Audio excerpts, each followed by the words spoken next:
We're doing one of my favorite things in the world today.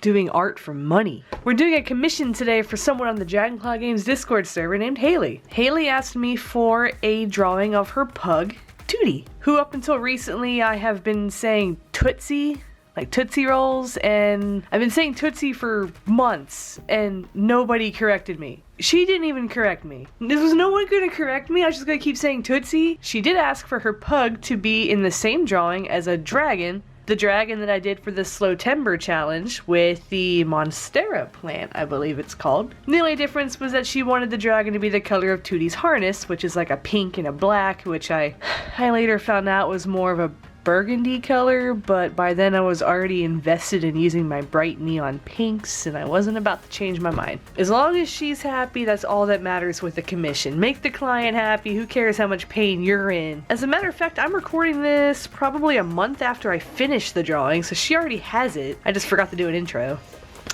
That's what we do on this channel, guys. Let's get started. We're gonna start with this sketch and I'm gonna take you through the process. Let's go. So I put the sketch of Tootie into my program. I decided to just keep the same pencil sketch I did in the sketchbook. It looked cute enough. I didn't feel like redrawing it either. I'm not really big on drawing animals like pugs. It was a good experience. Will I do it again? Nah, probably not. Let's be real. I tried to keep the same spirit alive with this dragon as the Slowtember piece because I really enjoy the original design anyway, and I'm glad she liked it enough to want to commission me to draw this again for her.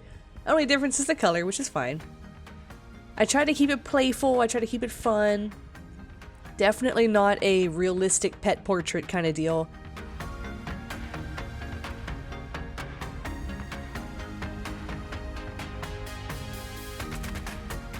Another reason why I'm doing this digitally is because I wanted to do the line art digitally, print it, and then color it that way.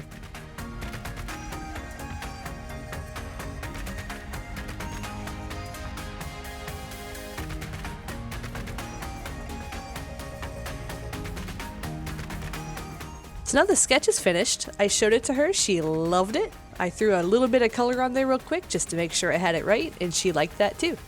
So now it's time for the tedious part, getting the line art done. I tried a new brush this time that had a bit of a tapered edge to it and I liked it. I'm probably going to use it some more in the future. So the reason I'm doing the line art digitally this time is to give Haley a coloring page.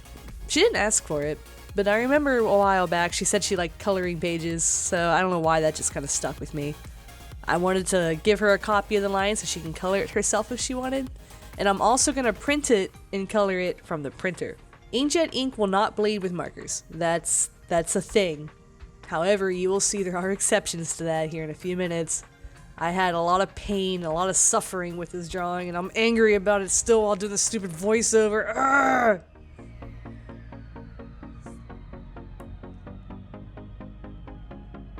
So I do some fine details. I try not to go too nuts, because I know that if I need to, I can always take a pen afterwards and add what I need to add.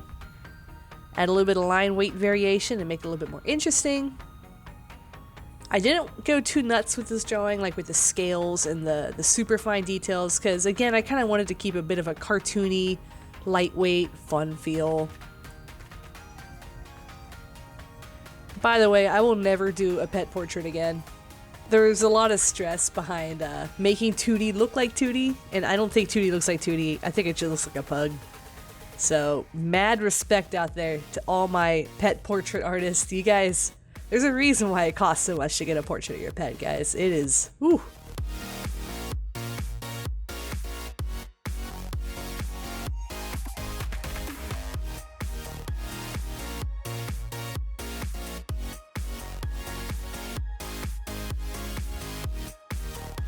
Add a few final touches and this line art is done.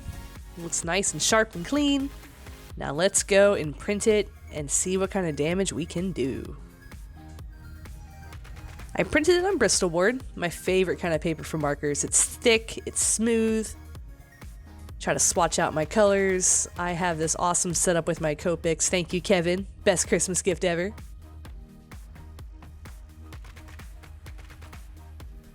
You know, sometimes things just happen and you just kind of have to take it. Let's just use that color. Who cares, man? Swatch it out, get the shades that you like. I picked some really vibrant pinks. I haven't had a chance to use these pinks before, so I was really excited to get started. I taped down my art like a good person, so I don't twist the paper everywhere. And guys, you are about to witness the biggest letdown of my life so far in 2021.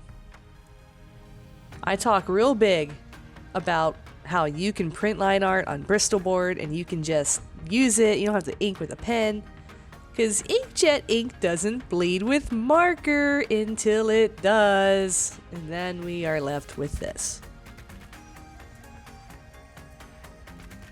You guys might not notice anything right now. Or maybe you do. Do you guys see it? Do you guys see the smudge? I see the smudge. There it is. That's unacceptable. Especially for an art piece that someone's paying for. If this was a personal art, I probably would have just ignored it, closed my eyes. I don't see it, therefore it doesn't exist.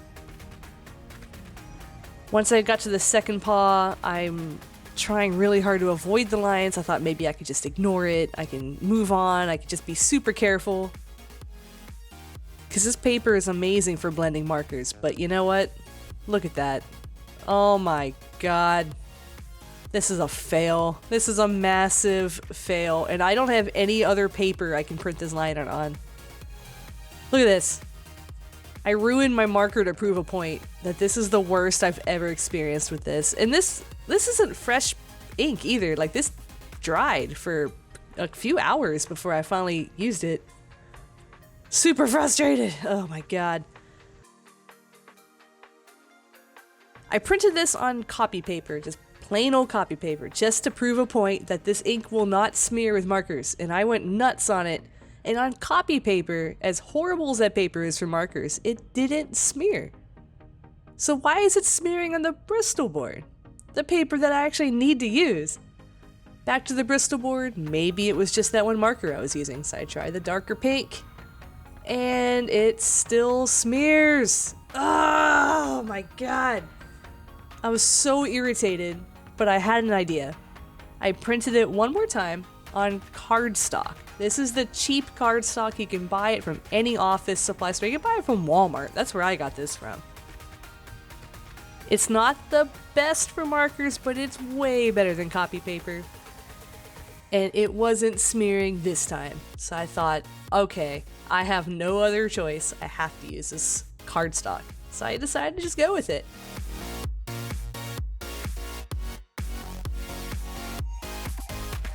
By the way, guys, if you're new to alcohol markers and you need some paper, you don't want to, drop $10 for a pad of 25 sheets of Bristol board that's going to smear on you if you print it off the computer like this stupid line art did, go grab yourself some really cheap cardstock from Walmart. It works just as well.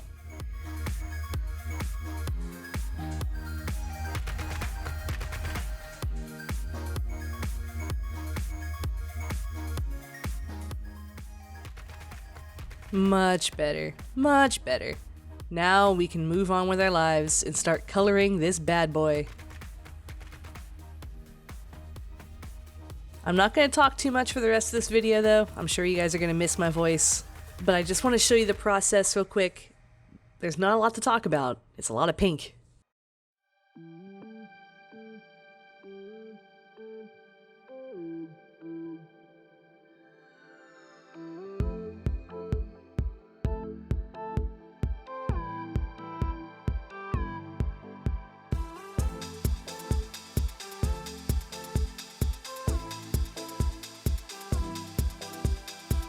Someone left a comment once saying that they liked how I just knew where to put the shadows, and I really don't. I have no idea what I'm doing. And I think a lot of artists can relate to that. Especially with a cartoon dragon. I'm not a very good, illustrator when it comes to lighting and knowing where the shadows fall. I just do what I think looks okay. Now, one thing I do remember about doing this artwork was I had a lot of trouble, and it doesn't look like it now, but I had trouble blending those pinks together. That light pink and that mid-tone pink were just so different. So that's why it looks a little streaky in some places. Or a lot streaky, actually, now that I'm looking at it again. Ugh. Partly because cardstock sucks up the ink a lot faster than Bristol board does, and partly because the pinks I picked were so different. It takes some practice to get used to alcohol markers, and once you know how your colors work, you can make wiser choices. I wasn't very familiar with my pinks. No excuse on the grays, though. I have every single gray, thanks to you guys on the DCG Discord who got me in a full collection of toner grays. You know who you are.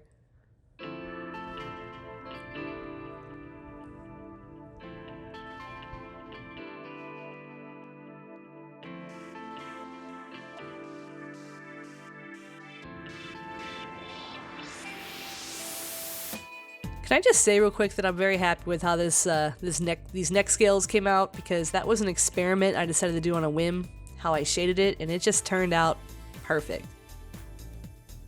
Sometimes I do things right, man. Sometimes.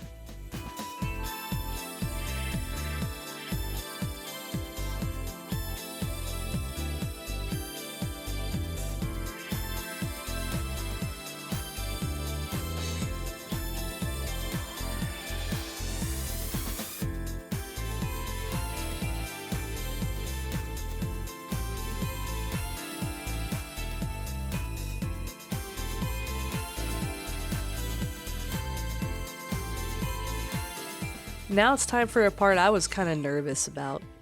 I needed to get my grays ready for Tootie. I think I put it off to the last minute. I started the back fins first, because those could be the same colors that Tootie was. I was really nervous to color Tootie, because again, pet portrait, very serious. She's mostly black, but I do notice her face is kind of gray. She's a little older. She's an older puppy. And I really wanted to make sure I captured that. I practiced a bit on the dragon first with the fins, but, you know, you can't hide from your problems forever.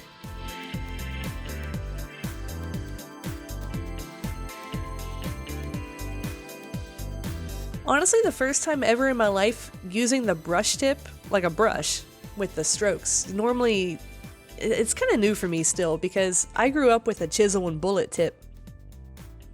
I never had the opportunity to draw fur with a brush tip, and I liked it a lot. It was a lot of fun. Just layered and layered and layered and layered, and tried really hard not to make things too dark.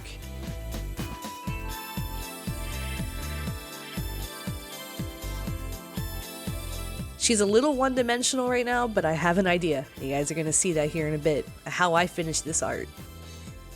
The most important part of the drawing is always the eyes. You can do an amazing job on the entire drawing, all of the colors can look great. You screw up the eyes, the entire thing's messed up.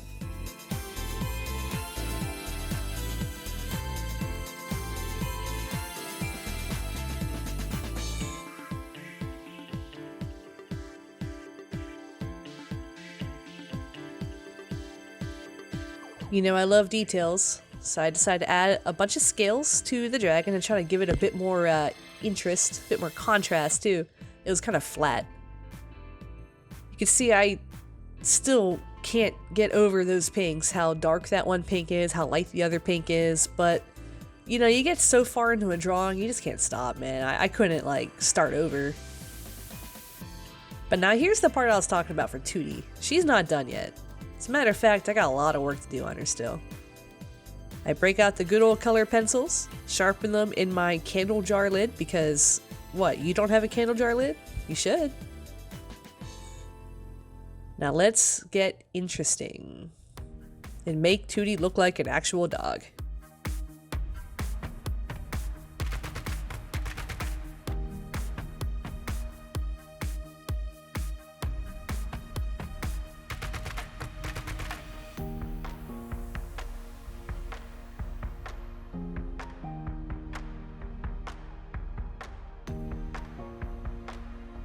Would you believe me if I told you that was the first time I've ever done that?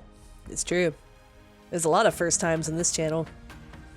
I didn't know what I was doing going into it, but I'm very happy with how it turned out. I had it in my head, never done it before. But I think she turned out very nice.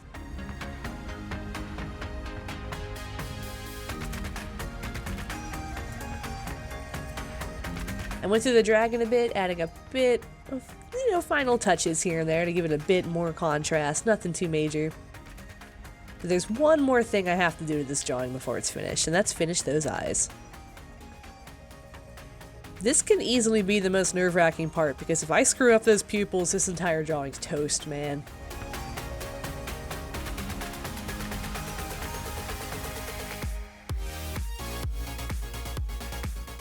I usually go with a pencil first to make sure they look good. I follow up with the fine liner.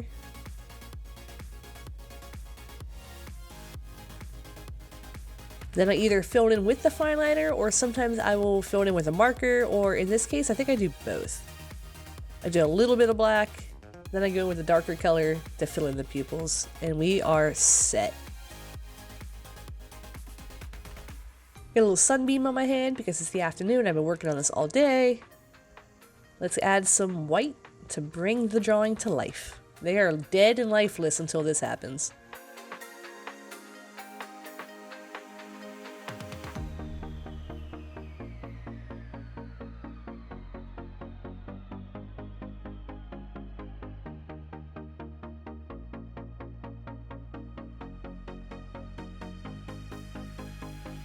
Here we go, guys, the final product. Not really. We still got another hurdle we have to jump over before this is complete. I would not charge as much money as Haley paid me without doing some kind of background. And I don't know how to do backgrounds. I'm still kind of new at it. I was at least going to do a very simple background. I was going to do just a blue sky, yellow flowers, green grass, just something to bring the whole piece together so it's not just a dragon and a dog sitting in a white space.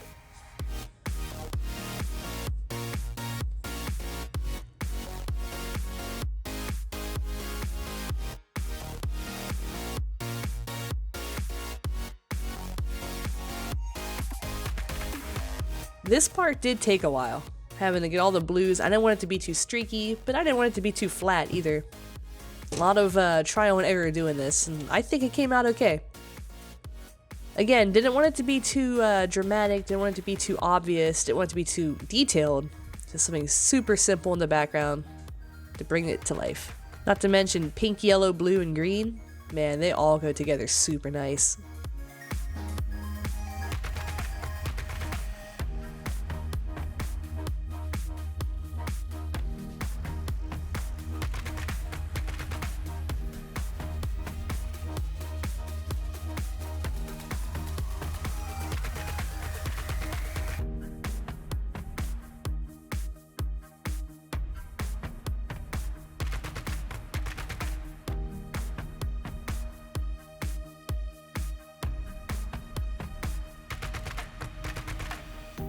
Adding some darker grass. Again, that brush tip coming in clutch.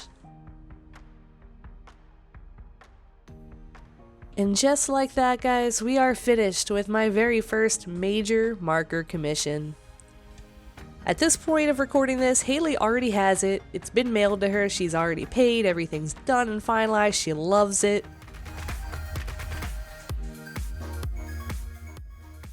I'm happy she likes it. I hope you guys like it too. I had a lot of fun working on it, even though it was an absolute nightmare to begin with. It's lessons learned. I've already since replaced the paper for my printer. I look forward to doing another one. I hope you guys enjoyed it, and I'll see you guys in the next video. Peace out.